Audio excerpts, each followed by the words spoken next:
Let's keep it real. We have a birthday, we have an anniversary, we have maybe a graduation, and it's all about food. Now, can we get back on our keto plan after we have one of these cheat meals? You're gonna wanna stay tuned. And don't worry, it doesn't include all this motivational garbage like grab a journal and write some notes in it. Well, welcome back to my channel. My name is Shelly. I'm a keto dietitian and I followed the plant-based lifestyle pretty much most of my life before I realized that, hey, it was killing me and it was giving me a lot of migraines. And hey, guess what? It kept me fat. And through my research, I discovered the keto and anti-inflammatory lifestyle pretty much cured my migraines. And if you want to know why did I do it? Why did I go against my profession? You're gonna wanna watch my video, but be sure to grab some Kleenex because it is a little bit of a tear jerker. Now today, we're gonna talk about cheat meals. I know that we've had this situation. Does this sound familiar to you? It's Mom. Hey Mom, how are you? Yes, I know about the birthday. I'm gonna bring my Fit Vine. Well, wait, what? We're going to a restaurant? We never celebrate your birthday at a restaurant. We're going to an Italian restaurant. That's a bunch of pasta and pizza. Ma, you know that I'm watching my carbs. Yes, I know you could die next year before your next birthday. I'll be there. Okay, so let's talk about what you could do before the meal. If we know it's approaching, if we know we're going to a maybe pasta style restaurant, you can think about doing a few things. Number one is apple cider vinegar. Now I know we can't walk into a fancy pants restaurant with apple cider vinegar. Can you imagine what that would look like? Think about it. Waiter, garçon, may I have some apple cider vinegar? It's not on the menu. So don't even do this.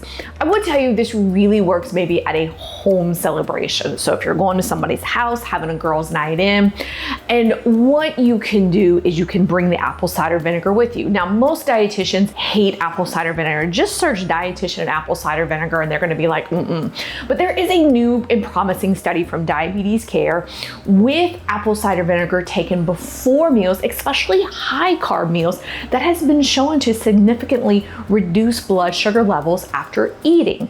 Now, what you would do is you would mix 4 teaspoons of your apple cider vinegar with a few ounces of water, and you need to consume it right before you eat that high carb meal. Now, again, this is not something you could do the morning of. It would have to be right before. That's why I say this works probably really good at the house. Now, this study involved 29 people. They put them in 3 groups. 10 of the participants had type 2 diabetes, 11 insulin resistant, and 8 folks didn't have any kind of problem with diabetes or insulin resistance. Now, each volunteer was given either apple cider vinegar or a placebo. And then they were asked to eat a meal consisting of bagels with butter and orange juice. And so this was about 45 grams of carbs, which is pretty high because most of us keep our carbs under 50 in here. The research team discovered that those who had consumed the vinegar had significantly reduced post-meal glucose and insulin levels. And this is huge gain because we're not getting that spike, because when we get that spike, we tend to crave more sugar. Really, the tip that I can give you again is maybe have your water bottle in the car, drink it with you while you're on the way, and have your meal. And then really when you're there, let's say you're at a fancy restaurant, order and drink a full glass of water before that high carb or cheat meal. We talk about water all the time in here. And remember that 16 to 24 ounces before that meal can have us eating 75 calories less. Now the important thing is the day after.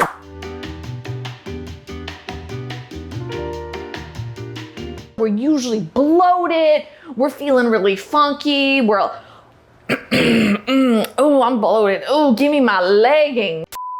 I want you to start your day with hot lemon water. Now, lemon is a great natural diuretic. It's a gentle laxative. And when we add it to the warm water, so we warm up our water first, add your lemon to it, it can help reduce the amount of salt retained in the body and help with bloating. Remember, our cheat meals are typically gonna be high salt, high carb. We're not gonna cheat on steak, And then number 4, I want you to have an avocado for breakfast. Avocado is our potassium winner. I want you to quit thinking about the banana, break up with the banana. Y'all no longer belong to the banana. It's like Jerry Springer. And again, when we eat a cheat meal, it's typically high salt. The potassium in the avocado helps our kidneys get rid of excess sodium and helps to reduce stomach bloating. So hot water with lemon, avocado for the breakfast, because again, that potassium provides relief from bloating by balancing those fluids in our body. Now, sprinkle your avocado with a little bit of extra light olive oil and you're ready to go. And number 5 is have your mid-morning and mid-afternoon peppermint tea. Now, when we eat cheat foods we're not used to, many of us may get constipated. Every little old lady on the planet, she loves to talk about prunes. I got my prunes. My 1 prune a day makes me sit on the toilet. Prunes are ick. Peppermint tea is your best way to go. It is a common home remedy for flatulence.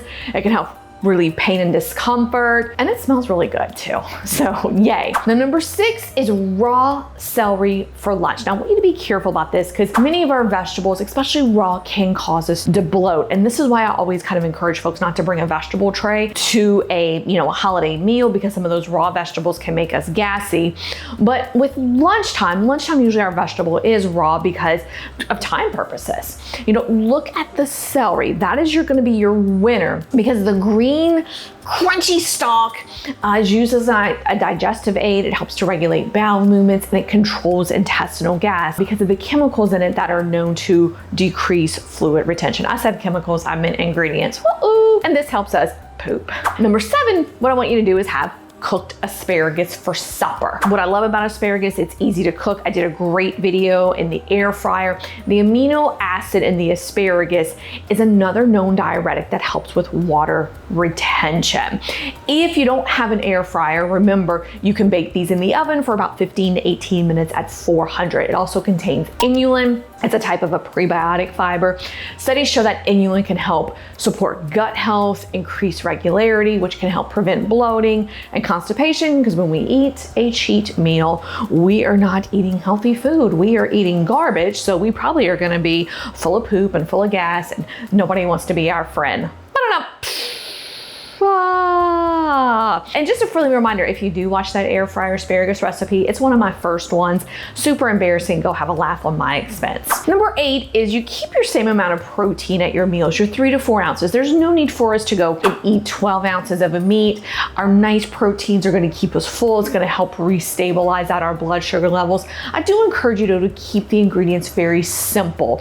I use the word plain, but a little bit of our Redmond real salt, something just basic so we don't further aggravate our tummy. And really, gang, this is all about you focusing on keeping it simple. Keep those proteins simple. Maybe air fry some meat, maybe grill some meat, but there's really no need for you the day after to have some type of fancy style dish because we had that before. And then really the final tip is you can't beat yourself up about it. I know I kind of joked earlier about talking on the phone with our mom.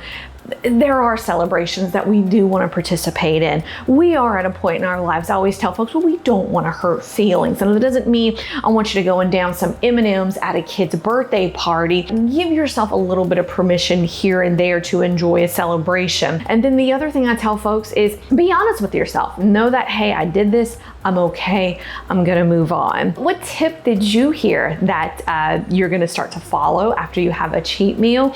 And for your own menu that starts you off on a keto, low carb, and anti-inflammatory lifestyle, scroll in the description box, click that link, and it'll be sent directly to your email. And gang, I wish you well. Mwah.